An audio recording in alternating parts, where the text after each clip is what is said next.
Exercise 3.7 का question number 8 आपको given है कि ABCD एक साइक्लिक क्वाड्रिलेटरल है और आपको एंगल्स फाइंड करने हैं, angle A, angle B, angle C and angle D। ये आपको 4 एंगल्स फाइंड करने हैं। तो साइक्लिक क्वाड्रिलेटरल का मीनिंग क्या होता है? आप जानते हैं कि जब भी हमारे पास एक सर्कल में क्वाड्रिलेटरल के 4 वर्टिसेस उसकी बाउंड्री के ऊपर लाई करते हैं, ठीक है, उसको हम साइक्लिक क्वाड्रिलेटरल बोलते हैं। तो यहाँ पर देखो, अगर ये साइक्लिक क्वाड्रिलेटरल है जिसमें A vertex, B vertex and C vertex and D vertex, all 4 vertices lie on the circumference of the circle, ठीक है। तो ये हमारे पास साइक्लिक क्वाड्रिलेटरल होता है। अगर कोई भी एक वर्टेक्स या आउटसाइड लाई करे या इनसाइड लाई करे, ठीक है, तो वो साइक्लिक क्वाड्रिलेटरल नहीं होता है, ठीक है। तो साइक्लिक क्वाड्रिलेटरल में एक प्रॉपर्टी होती है कि sum of opposite angles of a cyclic quadrilateral is 180 degree. इसमें तो आपको बस इसी प्रॉपर्टी का यूज करना है। Sum of opposite angles, angle A और एंगल C ये अपोजिट एंगल्स हैं, तो angle A plus angle C is equal to 180 degree, ये होता है। एंड सेकेंड कंडीशन क्या है? Angle B plus angle D 180 degree, ये आपको गिवन है। Angle B plus angle D 180 degree, correct. तो आपने एंगल A की प्लेस पे क्या वैल्यू है? 4 प्लस 20, 4 प्लस 20। एंगल A की प्लेस पे आपने ये वैल्यू पुट कर दी और C की प्लेस पे वैल्यू क्या है? -4x। ये आपने -4x पुट किया और ये आपने 180 लिखा, ठीक है। तो ये आपके पास -4x प्लस 4y 180 और 20 राइट साइड में ट्रांसफ़र किया ये, तो आपके पास ये आंसर आ गया 160। तो आपने देखा 160 4 तो ये 4 इसमें से कॉमन ले सकते हैं आप, इक्वेशन आपकी सिंपल हो जाएगी। तो जैसे ही आप -4 कॉमन लेंगे लेफ़्ट साइड से, तो x माइनस वाई ये आंसर आ जाएगा और x minus y 160 divided by -4, तो ये आपके पास -40 फर्स्ट इक्वेशन ये आपके पास आ जाएगी, ठीक है। सेम उसी टाइप से आपको क्या करना है?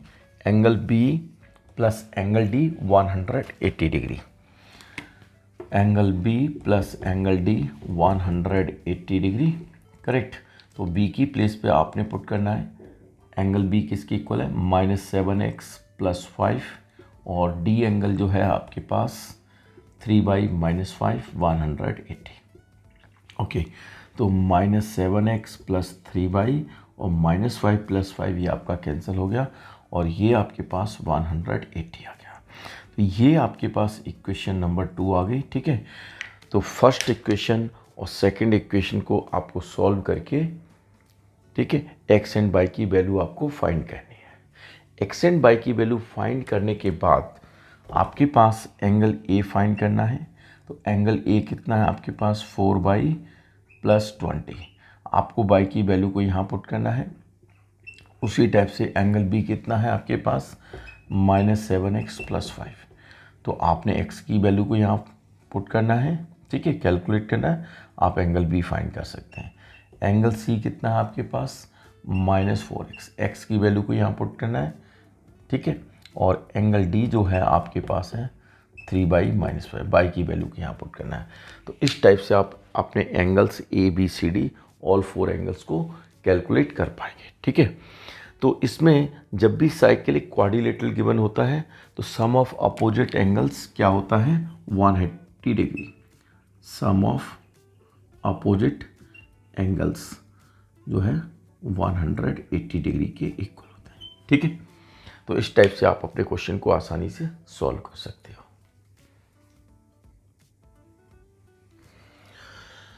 क्वेश्चन नंबर 5 में क्या है कि इन ए ट्रायंगल ABC, ये आपके पास ABC ट्रायंगल गिवन है और इनके एंगल्स में ये रिलेशन गिवन है।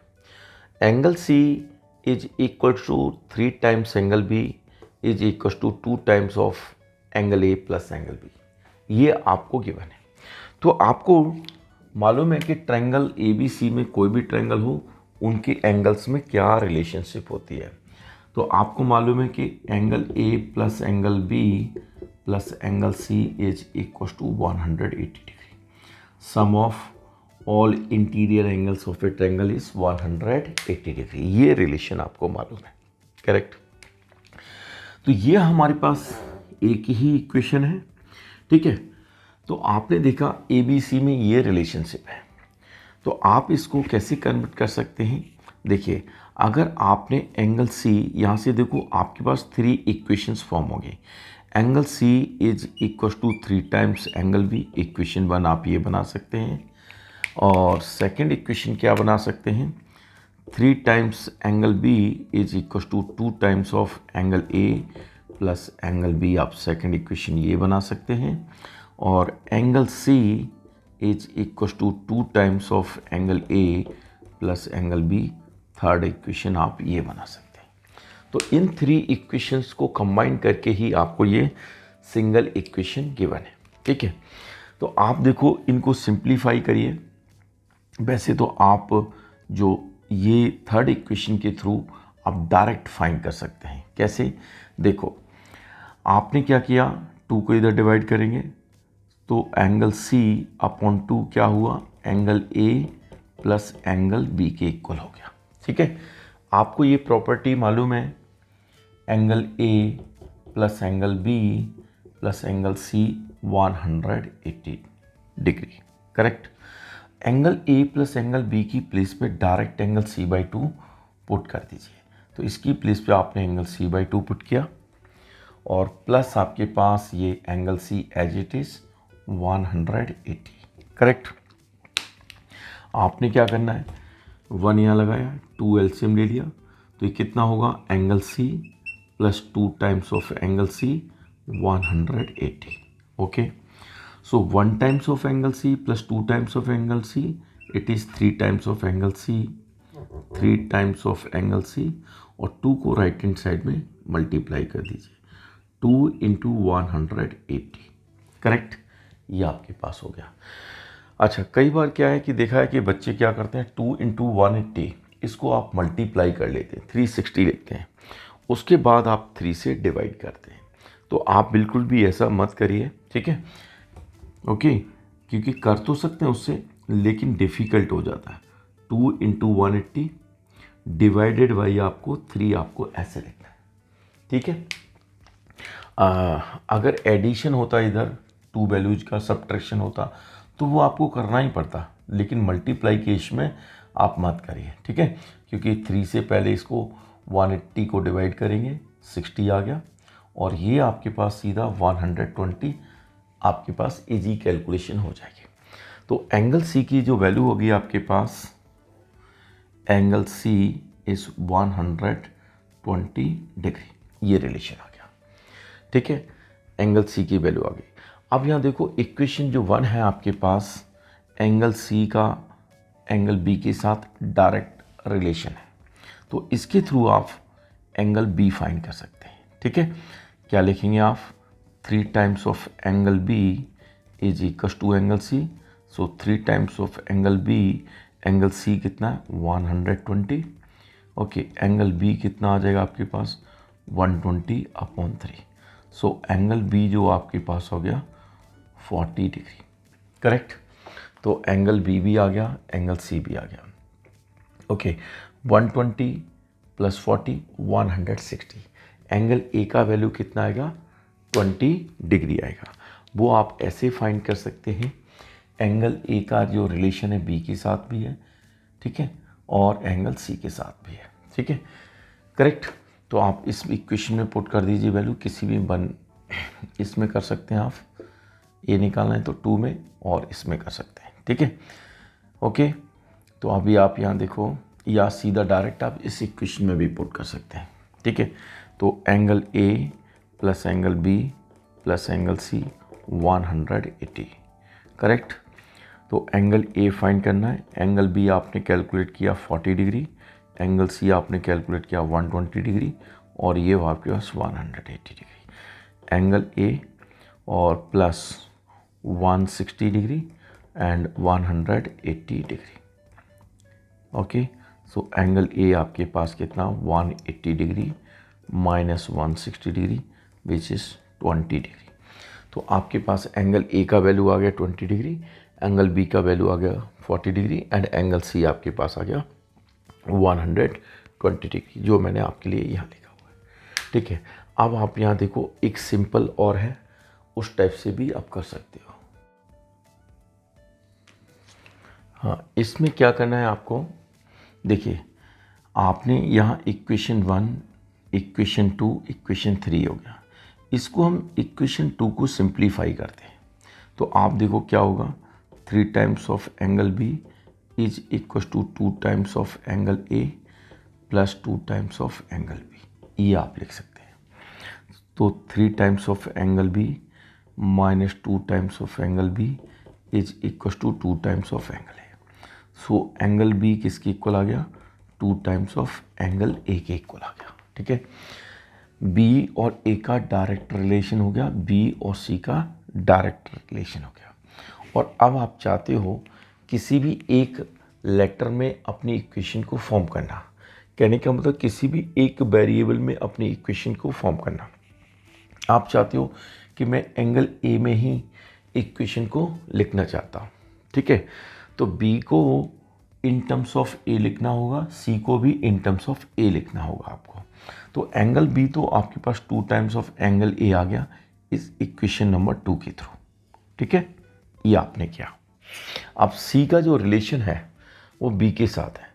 एंगल मैं यहाँ लिख देता हूँ आपके लिए, एंगल सी क्या है, 3 टाइम्स ऑफ एंगल बी है। ओके, और आपने क्या करना है, 3 एज इट इज लिखा। ठीक है, और एंगल बी जो है वो 2 टाइम्स ऑफ एंगल ए है। तो एंगल बी की प्लेस पे आप क्या लिखेंगे, एंगल बी की प्लेस पे 2 टाइम्स ऑफ एंगल ए लिखेंगे, 2 टाइम्स ऑफ एंगल ए। तो ये आपके पास आ जाएगा 3 into 2 6 times of angle A आ जाएगा। करेक्ट, तो आपने ये लिखा। ठीक है, अब इसी इक्वेशन का आपको यूज करना है, एंगल ए और एंगल बी की प्लेस पे आपको क्या लिखना है, एंगल बी यानी 2 times of angle A, 2 times of angle ए लिखना है, और एंगल सी को क्या लिखना है, 6 टाइम्स ऑफ एंगल ए। तो इसको 6 टाइम्स ऑफ एंगल ए लिखना, और ये आपके पास 100। तो यहाँ देखो 1 + 2 + 6, ये 9 टाइम्स ऑफ एंगल ए आ गया, 180 आ गया, और एंगल ए आपके पास 180/9, तो विच इज़ 20। तो एंगल ए का वैल्यू 20 डिग्री हो गया।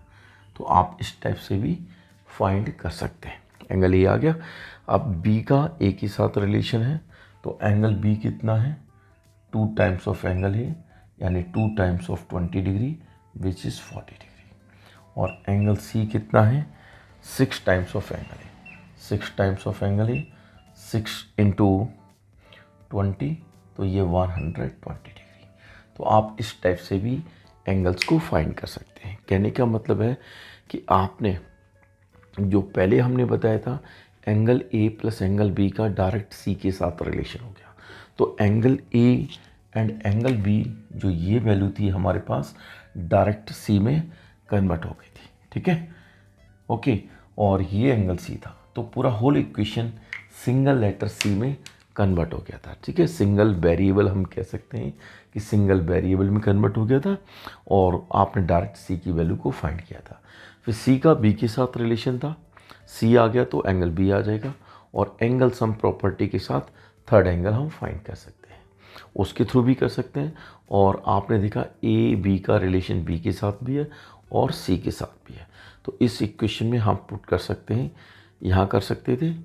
ठीक है, 2 में या 3 में, उसके थ्रू आप एंगल ए फाइंड कर सकते थे। ठीक है, तो ये आपको समझ आया। आप इसको बी में कन्वर्ट करना चाहते हैं, तो बी के साथ क्या रिलेशन होगा वो भी आपको बता देते हैं।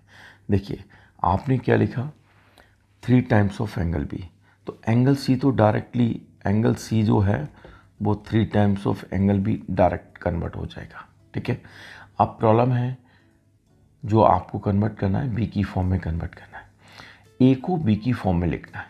तो ए को बी की फॉर्म में लिखना है तो इक्वेशन 2 की आप हेल्प ले सकते हैं। वो क्या होगा हमारे पास, देखिए 3 टाइम्स ऑफ एंगल बी और ये 2 इसके साथ मल्टीप्लाई हो जाएगा 2 times of angle A plus 2 times of angle B, ऐसे हो जाएगा। तो 3 टाइम्स ऑफ एंगल बी और ये इधर ट्रांसफ़र करेंगे तो -2 टाइम्स ऑफ एंगल बी इस 2 टाइम्स ऑफ एंगल ए आ गया। सो एंगल बी जो है वो 2 टाइम्स ऑफ एंगल ए आ गया। और आप एंगल ए को क्या लिख सकते हैं, 2 जो है इधर डिवाइड हो जाएगा, एंगल बी बाई 2 वो आपके पास एंगल ए आ गया। यानी कि एंगल ए को आपने क्या लिखा, एंगल बी अपॉन 2 ये लिखेंगे, करेक्ट। और एंगल सी को क्या लिखेंगे आप, 3 टाइम्स एंगल बी लिखेंगे, ठीक है। आप उसी इक्वेशन की आप हेल्प लीजिए। एंगल ए की प्लेस पे आपको क्या लिखना है, एंगल बी अपॉन 2 लिखना है और एंगल बी तो एंगल बी ही रहेगा, ठीक है। एंगल सी क्या बनेगा, 3 times angle B, 3 times angle B is equal to 180, ठीक है। तो ये आपके पास क्या हुआ, angle B by 2 angle B plus 3 times angle B 4 times angle B 180 और यहाँ पर कैल्शियम 2 आ गया, ठीक है। ये आप एंगल बी लिखेंगे और ये आपके पास 8 टाइम्स एंगल बी आ जाएगा 180 और 9 टाइम्स एंगल बी आ गया और 2 जो है 180 इंटू 2 राइट साइड में मल्टीप्लाई हो जाएगा, एंगल बी आ जाएगा 180 इंटू 2 वाई 9 टू द 18 तो 20, तो एंगल बी का वैल्यू आ गया 40 डिग्री। तो आप इस इक्वेशन को in terms of A B equation बना सकते हैं, इन टर्म्स ऑफ बी भी बना सकते हैं और इन टर्म्स ऑफ सी भी बना सकते हैं, ठीक है। आपकी अपनी मर्जी है किस टाइप से आपको सॉल्व करना है। मैंने आपको सबसे पहले जो आपके पास ये सिंगल इक्वेशन गिवन है इसको आपको क्या है 3 इक्वेशंस में कन्वर्ट करना है, ओके। यानी फर्स्ट और सेकंड को आपने इक्वल किया, सेकंड एंड थर्ड को इक्वल किया, फर्स्ट एंड थर्ड को इक्वल किया। और जैसे आपने देखा कि ये एंगल ए और एंगल बी, ये भी एंगल बी है तो इसको आप सिंप्लीफाई कर लेंगे, करेक्ट। तो ए और बी का डायरेक्ट रिलेशन आ जाएगा, ठीक है। जो जैसा कि आपने ये किया है, ए और बी का ये आपके पास इस इक्वेशन के थ्रू डायरेक्ट रिलेशन ये आ गया, ठीक है, ओके। और फिर क्या करना है, आपको एक सिंगल लेटर में इक्वेशन को कन्वर्ट करना है और सिंप्लीफाई करना है, ओके। क्वेश्चन नंबर 7 का 5th पार्ट। तो आपके पास जो इक्वेशन है 152x minus 378y is equal to -74 और ये -378x plus 152y is equal to -604।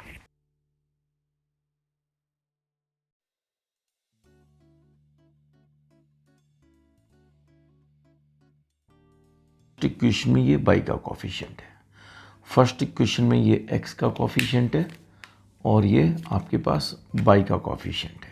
ये आपको चेक करना है, ये इंटरचेंज हो जाएं तो इसका एक सिंपल मेथड है कि आपने क्या करना है, इन दोनों इक्वेशंस को ऐड करना है और सब्ट्रैक्ट करना है। ऐड और सब्ट्रैक्ट करके जो न्यू इक्वेशंस फॉर्म होंगी उन दोनों को सॉल्व करना है। तो चलिए पहले हम यहाँ पर दोनों इक्वेशन को ऐड कर लेते हैं। ऐड करने के बाद आपको क्या मिलेगा, देखिए 378 में से आपने 152 को सब्ट्रैक्ट करना है तो ये आपका 6 आ गया और ये आपके पास 2 आ गया और ये आपके पास 2 आ गया, करेक्ट 200। तो -226x आ गया और ये आपके पास आ जाएगा -226 ओके बाई, और इन दोनों को जब आप ऐड करेंगे ये 8 आ गया, 7 आ गया, 6 आ गया, -678 ये रिजल्ट आया।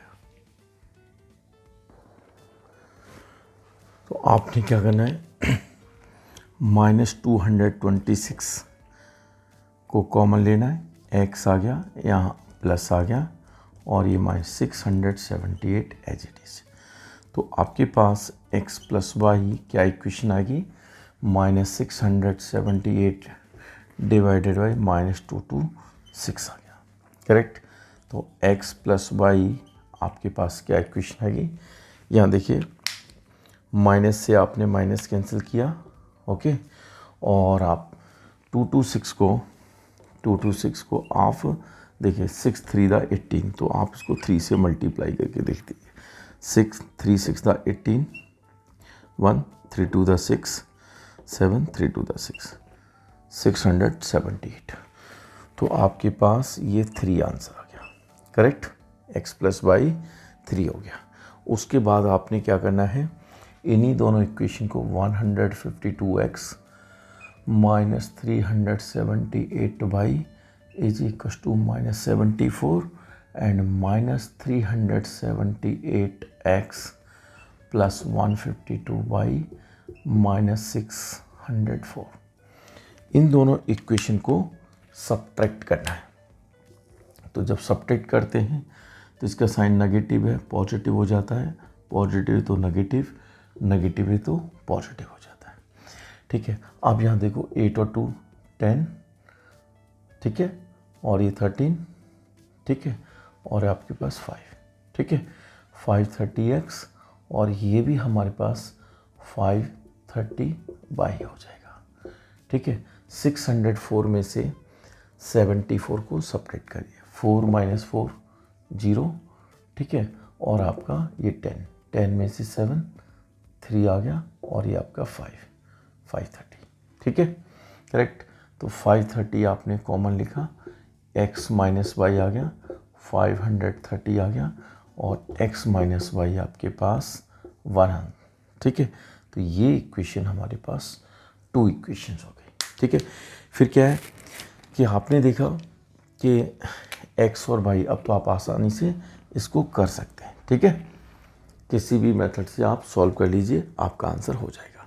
तो आपको ये ध्यान रखना है कि जब भी हमारे पास इस टाइप की इक्वेशन गिवन हो और ये x का कोफिशिएंट है फर्स्ट इक्वेशन में, वही सेम y का कोफिशिएंट होगा सेकंड इक्वेशन में, और फर्स्ट इक्वेशन में जो y का कोफिशिएंट है सेकंड इक्वेशन में वो x का कोफिशिएंट होगा, और ये जैसे इंटरचेंज होंगे तो आपको ये प्रोसीजर अप्लाई करना है, ठीक है। इन दोनों ओरिजिनल इक्वेशन को ऐड और सब्ट्रैक्ट करके डिफरेंट 2 इक्वेशंस को बनाना है, जैसा कि आपने यहाँ पर एक इक्वेशन ये बनाई है और दूसरी इक्वेशन ये बनाई है।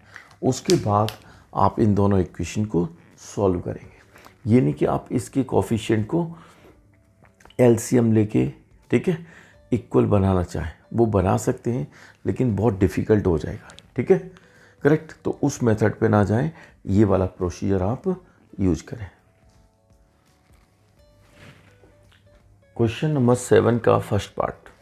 तो आपके पास जो इक्वेशन गिवन है वो है px plus q y is equal to p minus q and qx minus p y is equal to p plus q. तो आपने क्या किया कि जो कांस्टेंट टर्म्स हैं वो लेफ्ट साइड में आपने दोनों इक्वेशन में ट्रांसफ़र किया, ठीक है। फर्स्ट इक्वेशन ये, सेकंड इक्वेशन ये, और इस क्वेश्चन को हम क्रॉस मल्टीप्लिकेशन मेथड से सॉल्व कर रहे हैं। आपने x लिखा, y लिखा, 1 लिखा, ठीक है। तो आप क्या करते थे, x वाले टर्म्स को आपने दोनों इक्वेशन को हाइड करना था, और उसके बाद आपने जो फॉरवर्ड आपके पास कोफिशिएंट्स हैं यहाँ से ही स्टार्ट करते थे हम, और यहाँ पर ही एंड करते थे, ठीक है ना। तो आपने y की कोफिशिएंट को लिखना है q माइनस p, ठीक है, और ये minus constant term minus of p minus Q minus of p plus Q, ये लिखा आपने, ठीक है।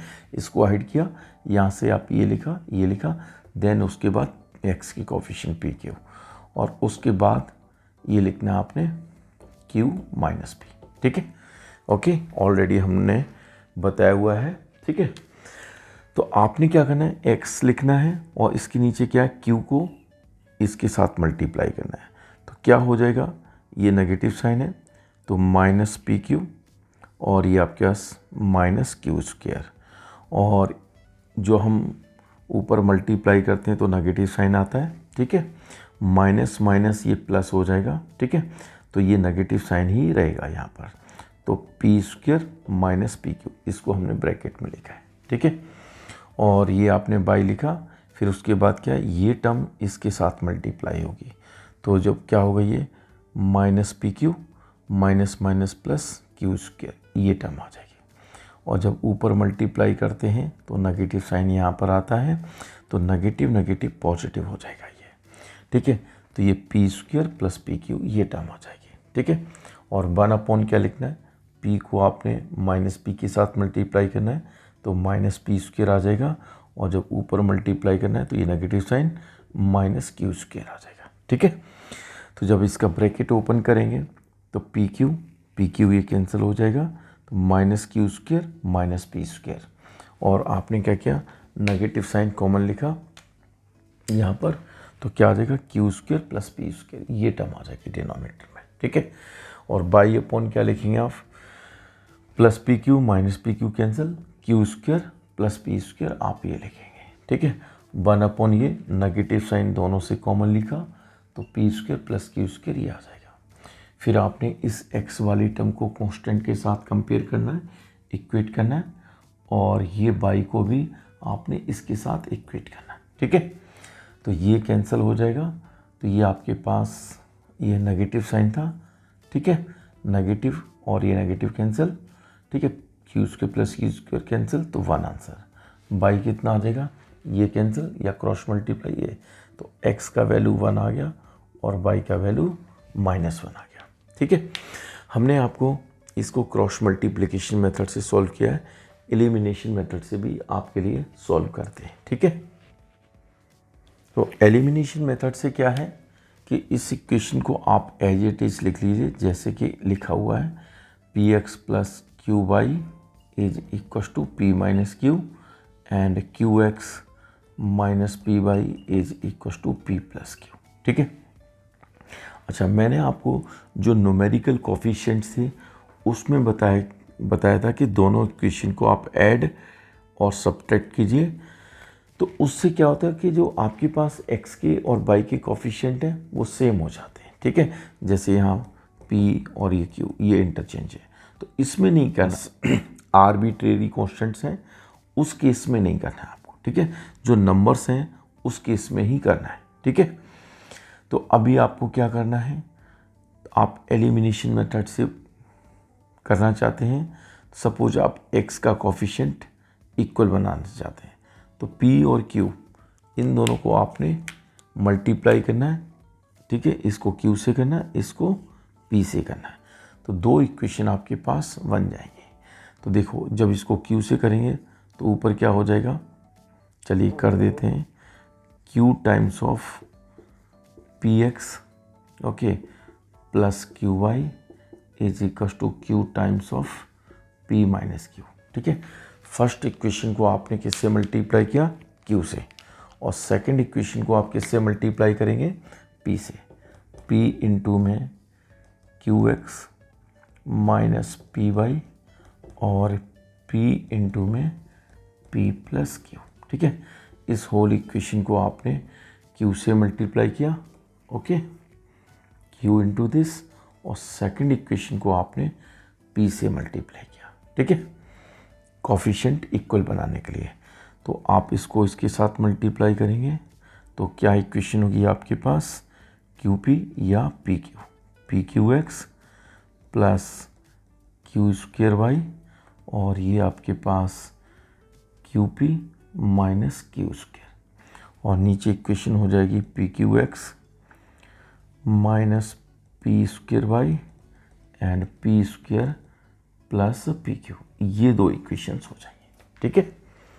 तो इसमें आपने दोनों कोफिशिएंट क्या है, पॉजिटिव, फर्स्ट इक्वेशन का कोफिशिएंट भी पॉजिटिव, सेकंड का भी पॉजिटिव, तो इसका मतलब है सब्ट्रैक्शन करनी है आपको, ठीक है।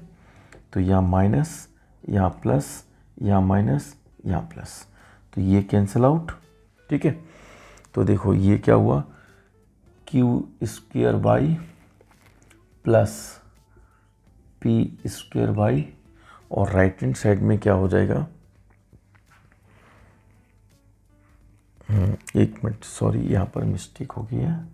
ठीक है, ये प्लस साइन था, ये भी माइनस। ठीक है, तो ये आप इसको क्या लिखेंगे, Q p minus q square and minus P square minus P q, ये आपने लिखा। ठीक है, तो ये पी क्यू और पी क्यू कैंसिल आउट। ठीक है, यहाँ से आपने बाई कॉमन लिया तो ये q square plus p square आ गया, और यहाँ नेगेटिव साइन कॉमन लिखेंगे तो q square plus p square, ये रिजल्ट आया। तो बाई कितना आ जाएगा, minus q square plus p square upon q square plus p square. तो बाई की वैल्यू आपके पास -1 आ गई। ठीक है, और इस वैल्यू को आप फर्स्ट इक्वेशन में पुट कर दीजिए। Putting y is equal to -1 in equation 1। ठीक है, तो जब फर्स्ट इक्वेशन में पुट करेंगे तो क्या इक्वेशन, ये P x plus Q into में -1, और ये आपके पास राइट हैंड साइड में क्या है, p माइनस क्यू। ओके, तो ये पी एक्स हो गया माइनस क्यू और ये p माइनस क्यू आ गया।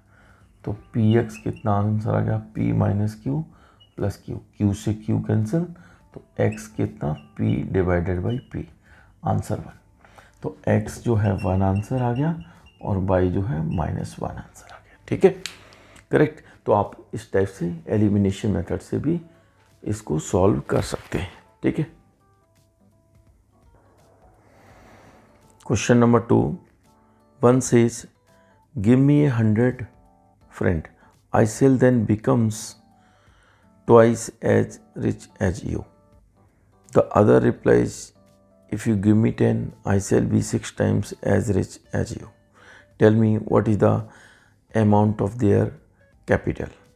ठीक है, तो आप यहाँ देखो, सपोज आपने कहा कि 2 फ्रेंड हैं ए एंड बी, ए और बी आपने 2 फ्रेंड्स को लेट किया।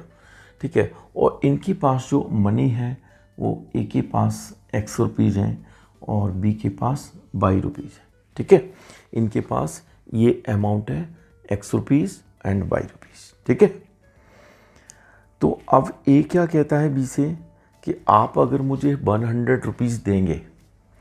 ठीक है, ए ने बी से क्या कहा, ए, ठीक है, says to B if you give me 100 rupees then क्या होता है, देखिए, I shall become twice as rich as you.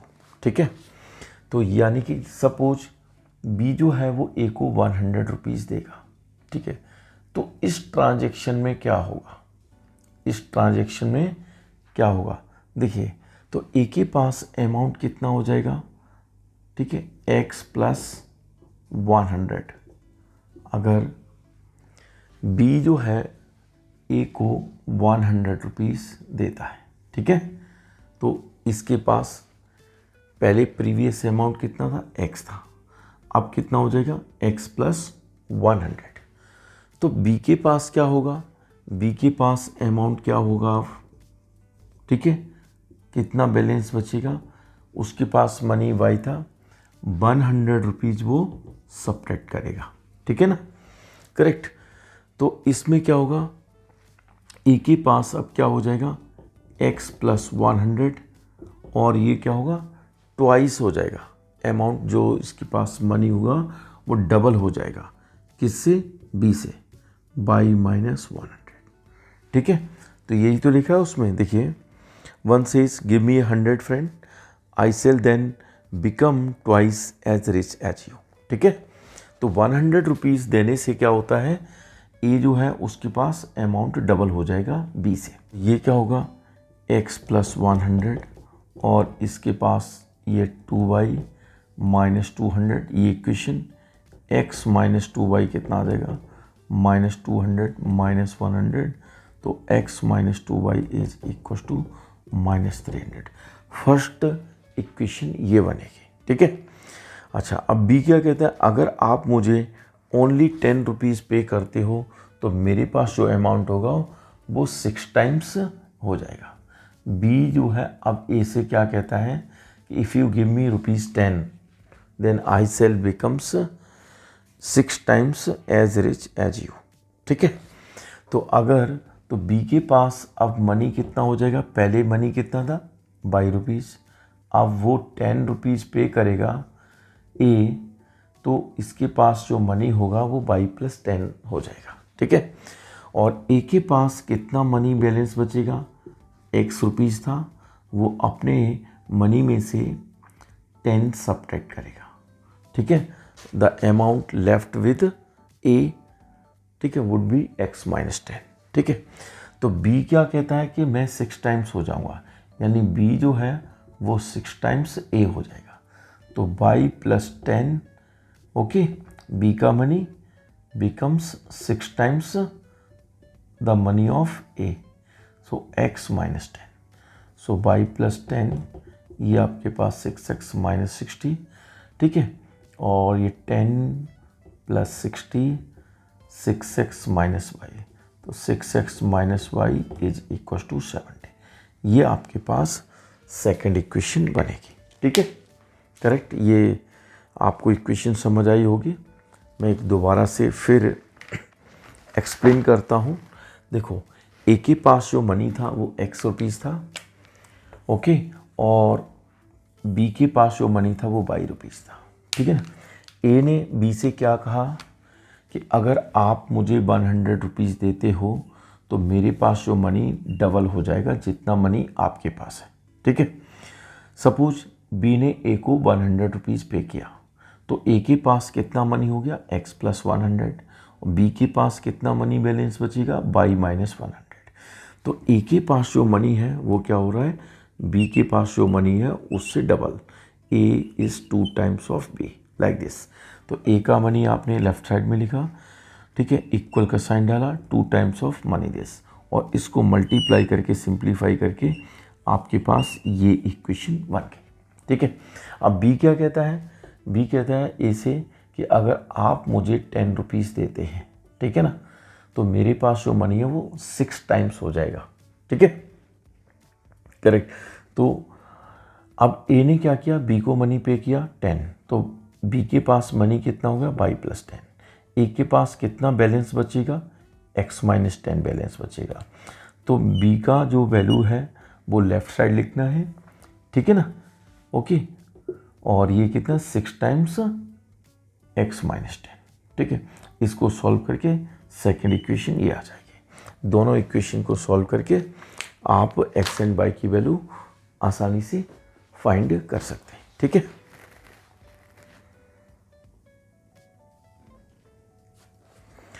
Question number 4, the students of a class are made to stand in a रोज।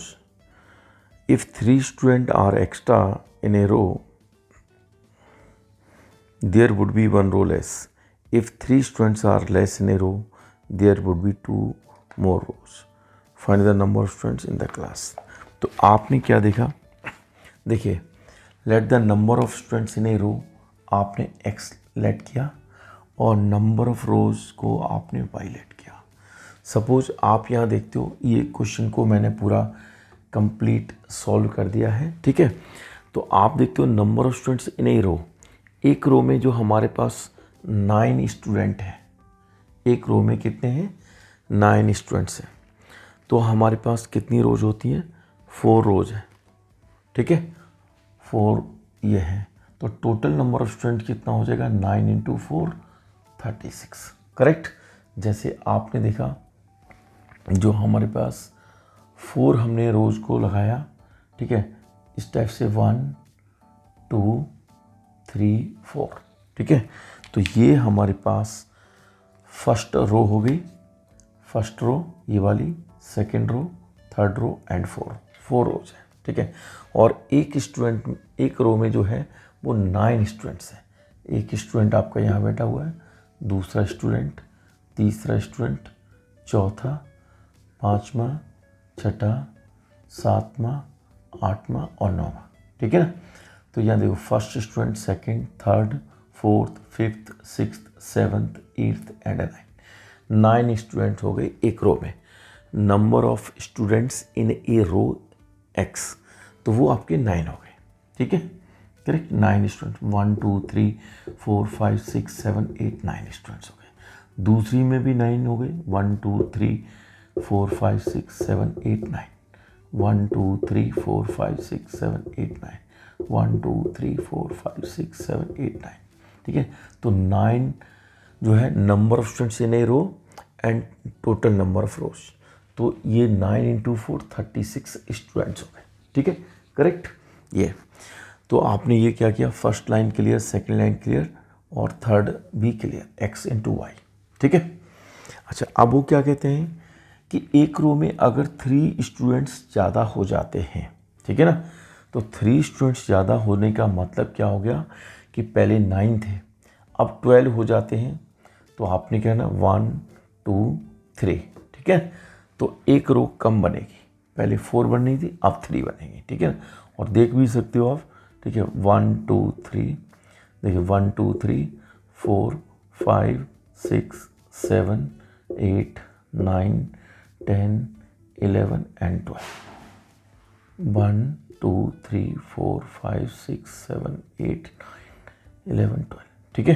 तो ये हमारे पास R1 row, R2 row and R3 रो, तो ये 12 students हो गए और 3 रो हो गई, तो ये 36 स्टूडेंट्स हो गए, ठीक है। किसी भी टाइप से हम इन दोनों को कर सकते हैं। तो आपने क्या किया, number of students in a row into total number of rows, तो ये मल्टीप्लाई करेंगे, क्या मिलेगा आपको, टोटल नंबर ऑफ स्टूडेंट्स मिलेंगे, ठीक है। किसी भी टाइप से हम अरेंज कर सकते हैं, ठीक है। तो फर्स्ट इक्वेशन आपके पास ये इक्वेशन हो जाएगी, ठीक है। आपने क्या किया, x को इसके साथ मल्टीप्लाई किया, 3 को मल्टीप्लाई किया, x बाई कैंसिल, ये इक्वेशन नंबर आपके पास 1 कन्वर्ट हो गई, ठीक है। अच्छा, नेक्स्ट क्या कहते हैं कि अगर एक रो में 3 स्टूडेंट्स कम हो जाए, तो पहले 9 थे तो 6 स्टूडेंट्स हो जाए, ठीक है। तो हमारे पास क्या होगा, 2 रोज एक्स्ट्रा बनेंगे, ठीक है। तो पहले आपकी कितनी थी, 4 थी, 6 बनेंगे, 1 2, इसको देखिए R1 R2 R3 R4 and R5 and R6, 6 रो बनेंगे, ठीक है। और एक जो रो है उसमें क्या होना चाहिए, 3 स्टूडेंट्स कम होने चाहिए, तो 9 थे, आप कितने हो जाएंगे, 6 हो जाएंगे, 1 2 3 4 5 6, 1 2 3 4 5 6, 1 2 3 4 5 6, ठीक है। तो ये आपके पास 6 रो, ठीक है, और 6 rows into number of students in each row, 6 into 6 ये 36 हो जाएगा। तो कहने का मतलब है कि आपने क्या किया, सबसे पहले number of students in a row या in each row x let किया and total number of rows को आपने वाई लेट किया, इन दोनों को मल्टीप्लाई करते हैं तो टोटल नंबर ऑफ स्टूडेंट्स हो जाएगा जो x इंटू वाई है, करेक्ट, ओके। अब आपने देखो, आपने क्या किया, जो हमारे पास एक रो में जो स्टूडेंट्स हैं वो ईच रो में 3 स्टूडेंट्स ज़्यादा हो रहे हैं, ठीक है, तो एक रो कम लग रही है, इन दोनों को जब मल्टीप्लाई करेंगे तो क्या बनेगा, टोटल नंबर ऑफ स्टूडेंट्स, ठीक है। तो आपने सॉल्व करके इक्वेशन आ जाएगी। उसी टाइप से सेकंड है, अगर एक रो में, ईच रो में जो है 3 स्टूडेंट्स कम हो रहे हैं और टोटल नंबर ऑफ रो जो थी बाई वो 2 इंक्रीज हो रही है, ठीक है, तो x इंटू वाई आ जाएगा। इसको सॉल्व करके आपके पास ये इक्वेशन आ जाएगी। दोनों में देखो, यहाँ 3y है, ये -3y, दोनों का y का कोफिशिएंट इक्वल है, तो आपने तुरंत ऐड कर दिया। फर्स्ट इक्वेशन आपने ये लिखी -x + 3y = 3 and second equation 2x - 3y = 6, और दोनों को आपने ऐड किया तो ये y कैंसिल हो गया और x = 9 आ गया। और इस वैल्यू को पुटिंग x = 9 इन इक्वेशन 1, तो -9 + 3y = 3, 3y = 9 उधर जाके 12, y आपके पास 4, total number of students 9 into 4 36, ठीक है। ये सिंपल क्वेश्चन था, मैंने ये एक्सप्लेन किया आपको, ठीक है।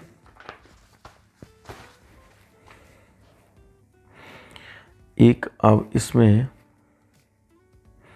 ग्राफ का क्वेश्चन और डिस्कस करते हैं। Question number 6। क्वेश्चन नंबर 6 में आपको ये 2 इक्वेशंस गिवन है। सबसे पहले हम लोग ग्राफ बनाएंगे, ठीक है। तो 5x minus y equals to 5, first equation ये है। हमने बाई को राइट साइड में ट्रांसफ़र किया और कांस्टेंट टर्म को यहाँ पर किया। Y is equal to 5x minus 5 हमने ये लिखा, यानी कि बाई को हमने एक्सप्रेस किया इन टर्म्स ऑफ x, ये लिखा। आप x को इन टर्म्स ऑफ बाई भी लिख सकते हैं, लेकिन इस इक्वेशन में x को इन टर्म्स ऑफ बाई लिखना थोड़ा मुश्किल है, ठीक है। क्यों मुश्किल है? देखिए आप क्या लिखेंगे, अगर लिखेंगे भी तो देखिए आप 5 को इधर ऐड करेंगे तो ये बाई प्लस 5 आ गया और राइट हैंड साइड में आपके पास 5x आ गया, और x से क्या करेंगे, बाई प्लस 5 अपॉन 5 ऐसे लिख सकते हैं। लेकिन इसके कंपैरेटिवली ये वाला ज़्यादा इजी है, क्योंकि इसमें क्या है, x की वैल्यूज़ को आप आसानी से पुट करेंगे और क्विकली बाई की वैल्यू फाइंड कर सकते हैं। ये भी ठीक है, बट कई बार क्या है कि ये डिफ़िकल्ट होता है, क्योंकि यहाँ x जो है वो 5 से मल्टीप्लाइड है, ठीक है। इजी क्यों है? क्योंकि बाई का कोफिशिएंट 1 है, इसलिए ये इक्वेशन इजी है, ठीक है। इसमें क्या, पहले आपको ऐड करना पड़ेगा, फिर 5 से डिवाइड करना पड़ेगा, दोनों से हो जाता है, ठीक है। इसके कंपैरेटिवली थोड़ा सा ये इजी है, तो बाई को इन टर्म्स ऑफ x आपने लिखा, ठीक है। ओके, तो अब आपने क्या है, देखो लाइन को बनाने के लिए हमें 2 पॉइंट्स की ज़रूरत होती है। आपने इन दोनों पॉइंट्स को ज्वाइन कर दिया, आपके पास लाइन बन गई, ठीक है। लेकिन क्या है कि ये लाइन करेक्ट है या नहीं, ठीक है, वो आपकी कैलकुलेशन पे डिपेंड करता है।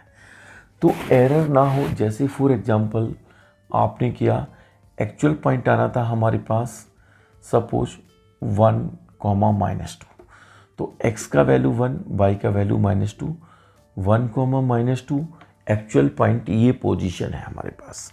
और बाई मिस्टेक आपसे क्या हुआ कि आपने क्या कर दिया कि -1, 2 लिख दिया बाई मिस्टेक, तो x की वैल्यू -1 ये हो गई, y की वैल्यू 2 हो गई, तो -1, 2 ये पॉइंट यहाँ आ जाएगा एरर की वजह से। करेक्ट पॉइंट ये था, रॉन्ग पॉइंट ये है, ठीक है ना। और आपने कहा कि ये सपोज हमारे पास रॉन्ग हो गया, तो लाइन की जो पाथ है वो चेंज हो जाएगा, ठीक है। एक बार और देखो, अगर हम कहते हैं कि आपका सपोज ये करेक्ट पॉइंट है, एक पॉइंट ये है, ठीक है ना, 1 और ये 2, ए और बी ये है, एक्चुअल में लाइन यहाँ से जानी चाहिए थी, और बाई मिस्टेक क्या हुआ, आपने -1, 2 ना प्लॉट करके 1, -2 कर दिया, तो इसका जो पाथ है, इसका पाथ है वो ये हो जाएगा, ठीक है। तो इसलिए ये रिकमेंड करते हैं कि आप 3 पॉइंट्स को लें, ताकि करेक्टनेस के लिए आप जितनी मेहनत कर रहे हैं, ग्राफ बना रहे हैं, तो एक पॉइंट की वजह से गलत ना हो, ठीक है। तो तीनों की तीनों पॉइंट्स जो हैं वो एक ही सीध में होंगे, तो इसका मतलब आपका ग्राफ करेक्ट है, आपकी कैलकुलेशन करेक्ट है। तो इसलिए ठीक है 3 पॉइंट्स लेना है आपको, ठीक है। तो x को सपोज आपने 0 लिखा, तो 5 × 0 0 0 -5 -5 आ गया। x को अगर आपने सपोज 1 लिखा, x को आपने 1 लिखा, तो 5 × 1 5 5 -5 ये 0 हो गया, ठीक है, करेक्ट। ये हमारे पास पॉइंट आ गया। और एक वैल्यू और ले लेते हैं, x की वैल्यू सपोज 2 ले ली, तो 5 × 2 10 10 -5 5 हो गया। तो ये हमारे पास ग्राफ के लिए आपने टेबल बना ली फर्स्ट इक्वेशन के लिए, ठीक है। अब आपको क्या करना है, सेकंड इक्वेशन के लिए भी हम एक टेबल बनाते हैं, ठीक है। तो सेकंड इक्वेशन हमारे पास ये वाली है, ये वाली, ठीक है। इसको भी हम 3x - y = 3, 3x - 3 = y ऐसे लिख सकते हैं। और इसके लिए भी हम एक टेबल बनाते हैं और उसमें भी हम 3 पॉइंट्स को लेंगे, ठीक है। तो एक बार आपने x को 0 लिखा, तो कितना आ जाएगा, y कितना आ जाएगा 3 इंटू 0 -3, 0 -3 -3, तो y की वैल्यू -3, ठीक है, ये लिखा। और x को आपने 1 लिखा, तो 3 इंटू 1, x को आप 1 लिखेंगे तो y कितना आ जाएगा, 3 इंटू 1 -3, 3 -3 0, तो ये 0 हो गया। x को आपने 2 लिखा, x को 2 लिखेंगे तो y कितना आ जाएगा, 3 इंटू 2 -3, 6 -3 3। ओके, दोनों आपने टेबल बना ली। अब आपको क्या करना है, जस्ट पॉइंट को प्लॉट करना है। तो आपने देखो ये सपोज हमने ये बना दिया आपके लिए, ये x डैश ओ एक्स और ये y डैश ओ वाई, ठीक है। तो x का वैल्यू 0, y का वैल्यू -5, ठीक है। आपने सपोज ये वाला पॉइंट कह दिया, या थोड़ा और नीचे कह देते हैं आपके लिए, इस लाइन को, और हमने ये 0 कर दिया, 1 units, 2 units, 3 units, 4 units and ये हमारे पास 5 यूनिट, ठीक है, ओके। एंड ठीक है, तो ये हमारे पास पॉइंट आ गया, x का वैल्यू 0, y का वैल्यू -5, ये पॉइंट, इस पॉइंट को A कह दिया, इसको B, इसको C पॉइंट कह दिया। फिर x का वैल्यू 1, y का वैल्यू 0, 1, 0, 2, 5, x का वैल्यू 2, ठीक है, और y का वैल्यू 5 यहाँ कह दिया हमने, सपोज यहाँ कह दिया, तो 2, 5 ये पॉइंट आ गया। तो ये जो लाइन है वो लाइन ऐसे जाएगी, ठीक है। तो ये A पॉइंट आ गया और ये हमारे पास B पॉइंट हो गया, और ये वैल्यू है 2, 5, ठीक है। तो इसको हमने C पॉइंट कह दिया, 2, 5, ये C हो गया। तो ये हमारे पास ABC वाली स्ट्रेट लाइन ये हो गई, ठीक है। अच्छा, अब दूसरी टेबल लेते हैं, 0 -3। यहाँ पर देखो हम इस इक्वेशन का नाम भी लिख देते हैं। तो ये जो इक्वेशन है, y कितना है, 5x -5। इक्वेशन लिखना ना भूलें लाइन के ऊपर, ठीक है, ओके। उससे आपको क्लियर पता चल जाएगा ये जो लाइन है उसकी इक्वेशन क्या है, ठीक है। तो सेकंड जो आप लेंगे, 0 -3, 1, 2, 3, ये x की वैल्यू 0, y -3। इस पॉइंट को आप PQR लिख सकते हैं या DEF लिख सकते हैं, DEF, ठीक है। ये जो पॉइंट्स हैं उसका आपने नाम दे दिया DEF। तो ये पॉइंट D हो गया। फिर आएगा 1, 0, तो 1, 0, ये दोनों सेम पॉइंट आ गया, ठीक है। एक आपके पास D पॉइंट आ गया, एक आपके पास E पॉइंट आ गया, और 2, 3, x की वैल्यू 2, y की वैल्यू 3 नीचे पॉइंट होगा, ठीक है। और इसको हम इस टाइप से बना देते हैं, ठीक है। दूसरी लाइन हमारे पास ये लाइन आ गई, और इस लाइन की इक्वेशन को लिख देते हैं, y is equal to 3x -3, ठीक है, करेक्ट। तो ये हमारे पास ग्राफ बना। अच्छा, अब देखो आपके लिए आता था ग्राफिकली सॉल्व दीज इक्वेशंस, कई बार आता था पहले graphically solve the pair of linear equation in 2 variable या सिस्टम ऑफ इक्वेशंस। तो इसमें हम क्या करते थे, ग्राफ बनाते थे, ठीक है, दोनों लाइन बनाते थे, फिर इनका हम पॉइंट ऑफ इंटरसेक्शन को ऑब्जर्व करते थे, देखते थे कि दोनों लाइन कहाँ पर इंटरसेक्ट कर रही है। वो मैं आपके लिए थोड़ा सा यहाँ बताता हूँ। एक लाइन ये गई, दूसरी लाइन ये गई। तो इसमें हम ये करते थे, ये ऑब्जर्व करते थे कि दोनों जो लाइन है वो कहाँ पर इंटरसेक्ट करती है, यहाँ करती है। तो इनका जो कॉमन पॉइंट ऑफ इंटरसेक्शन है वही सोल्यूशन पॉइंट है। ये जो है आपके पास कॉमन पॉइंट ऑफ इंटरसेक्शन, और यही हमारे पास सोल्यूशन है। तो यहाँ से हम x एंड y की वैल्यू कैसे फाइंड करते थे, इस पॉइंट से हम x एक्सिस पे परपेंडिकुलर ड्रॉ करते थे, ठीक है, और बाई एक्सिस पे परपेंडिकुलर ड्रॉ करते हैं। तो उसके बाद हम इसकी ये कोऑर्डिनेट ऑब्जर्व करते हैं कि ये वैल्यू है क्या। सपोज ये वैल्यू 1 है, ये वैल्यू 2 है, तो x को हम 2 कह देते थे और ये बाई जो है ये सपोज 1.5 है। तो इसका जो आंसर आ गया 2,1.5, यानी x equals to 2 and y equals to 1.5। ये हमारे पास आंसर हो गया। हम बोलते हैं lines intersect at the point 2,1.5, so x equals to 2 and y equals to 1.5। ये ग्राफिकल मेथड होता था इक्वेशंस को सॉल्व करने वाला, ठीक है। वही सेम हमारे पास दोनों जो लाइन है वो 1,0 इस पॉइंट पर इंटरसेक्ट करती है, तो इनका सोल्यूशन भी यही हो गया। अच्छा, अब क्वेश्चन को रीड करते हैं कि क्वेश्चन में पूछा क्या है। देखिए, draw the graphs of the equations, ठीक है। Determine the coordinates of the vertices of the triangle formed by these lines and the y-axis.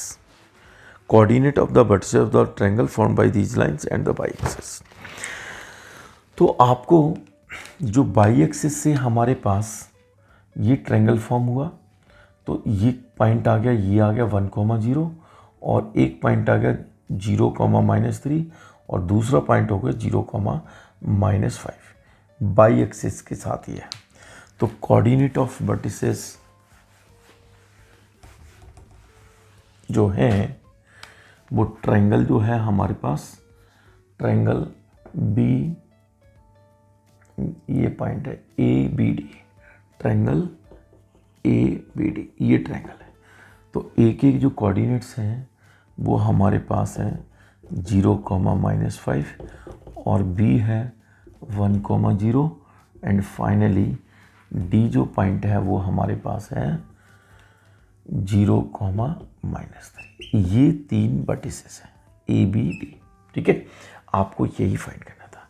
कई बार ऐसे भी होता था शेड द ट्रायंगल, तो आप इस ट्रायंगल को शेड करते हैं, इस ट्रायंगल को आप शेडिंग करेंगे, ठीक है, करेक्ट।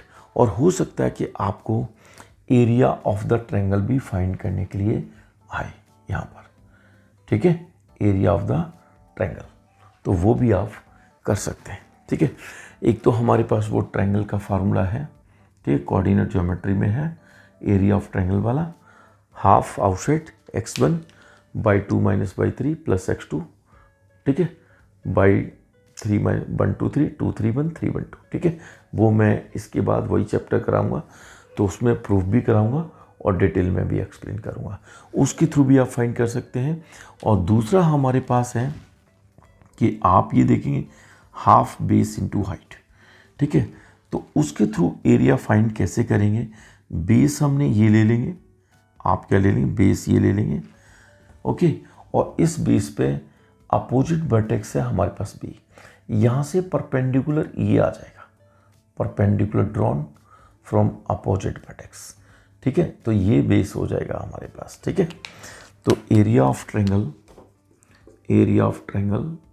ए B D half base into height, तो हाफ हो गया, बेस कितने यूनिट होगा बी डी, तो बी डी में जो है वो ये -5 ये -3, ठीक है। तो नेगेटिव साइन तो आपको पता है कि नेगेटिव डायरेक्शन में इसलिए नेगेटिव है, और 5 और 3 के बीच में 2 यूनिट्स का गैप है, ठीक है। तो हम डिटेल में नहीं बता रहे ज़्यादा, एब्सोल्यूट वैल्यू, ठीक है, सिंपल डायरेक्टली आप 2 लिख सकते हैं, ठीक है। 3 और 5 के बीच में 2 यूनिट्स का गैप है, हाफ बेस हो गया। और हाइट क्या हो जाएगी हमारे पास, इस साइड के ऊपर अपोजिट वर्टेक्स क्या है, इसके सामने वाला, तो ये ए और डी लेटर को छोड़कर, ए को और डी लेटर को आपको छोड़ना है, तो लेटर बैलेंस बचा आपके पास बी लेटर। बी से इसी साइड के ऊपर परपेंडिकुलर ड्रॉ करना है, तो ये परपेंडिकुलर ड्रॉ करना है। तो यहाँ पर जो परपेंडिकुलर है इसका जो लेंथ है वो 1 यूनिट है, इतना डिस्टेंस, तो 1 यूनिट आ गया। 2 से 2 कैंसिल आ गया, आपके पास एरिया हो गया 1 स्क्वायर यूनिट, ठीक है। तो इस टाइप से आप करते हैं, ठीक है, ओके। करेक्ट। अच्छा, अब यहाँ देखो, आपको थोड़ा लग रहा होगा कि ऐसे कैसे किया है, दोबारा फिर एक्सप्लेन करते हैं इसको। देखो, अगर आपके पास ये ट्रायंगल ऐसे होता है तो आप आसानी से क्या करते हो, ए बी, मैं आपको ए बी डी कह दिया सपोज, या कुछ भी ए बी सी कह सकते हैं, ठीक है। ये ट्रायंगल है, तो अगर हम बेस को बी सी ले रहे हैं, यहाँ से परपेंडिकुलर हमने ये ड्रॉ किया, ठीक है। इसको मैं और बढ़ा देता हूँ, ये हमने परपेंडिकुलर ये लिया, area of triangle A B C, तो आप क्या लिखते हो, हाफ बेस आपके पास बी सी हो गया, और बी सी के ऊपर जो ऑल्टीट्यूड है, इसके बी सी जो साइड है उसके सामने वाला जो वर्टेक्स है वो ए है, वहाँ से जो परपेंडिकुलर है वो आपने ए डी परपेंडिकुलर ये कह दिया। तो इस टाइप के ट्रायंगल में आपको कोई भी प्रॉब्लम नहीं होती है, ठीक है ना। अब आप यहाँ देखो, हम ऑल्टीट्यूड तो ये है हमारे पास ए डी, अगर हम इस सी लेटर को इधर कर दें, यानी बेस को छोटा कर दें, तो क्या होगा, इस ट्रायंगल का हमारे पास यही हो जाएगा, सी पॉइंट इधर आ गया और सी पॉइंट इधर आ जाएगा, तब भी हमारे पास रहेगा, ठीक है ना। ऑल्टीट्यूड तो सेम रहेगी ना, बी सी यही तो छोटा हो रहा है, ये यहाँ छोटा हो रहा है, तब ये रहेगा, ठीक है। ये हमारे पास अगर यहाँ सी लेटर इससे कोइंसाइड करेगा तो हमारे पास बेस कितना हो जाएगा, बी डी ये हो जाएगा, और अगर ये लेटर इधर मूव करेगा ये हो जाएगा, ये लेटर इधर मूव करेगा तो ये हो जाएगा। अगर सी आपने ये कहा, सी आपने ये कहा, तो ये है कि जैसे ये ऑब्ट्यूज एंगल बनेगा तो यहाँ पर जो है इस लाइन को हम एक्सटेंड करते हैं तो आउटसाइड ऑल्टीट्यूड आती है, ठीक है। तो आपने ये देखा, जैसे ये है, करेक्ट, ये बी हो गया और ये आपके पास सपोज सी हो गया और ए ये हो गया, तो यहाँ से ए से आपको बी सी के ऊपर परपेंडिकुलर ड्रॉ करना है। तो ये ऑब्ट्यूज एंगल है, तो इसलिए आप इसको क्या करेंगे, एक्सटेंड करेंगे और यहाँ से परपेंडिकुलर इसके ऊपर ये आएगा, ठीक है। एरिया ऑफ ट्रायंगल अगर हम ए बी सी फाइंड कर रहे हैं, area of triangle A B C find करें तो उसके लिए ऑल्टीट्यूड ए डी लेंगे, ठीक है, करेक्ट। तो सेम सिचुएशन यहाँ पर है, तो वो करेक्ट था, ठीक है। आई होप कि आप लोगों को ये समझ आया होगा। तो मैंने आप लोगों की हेल्प की 3.7 एक्सरसाइज को सॉल्व करने में, ठीक है। आप पेन कॉपी लीजिए, लिखिए और एक एक क्वेश्चन को करिए।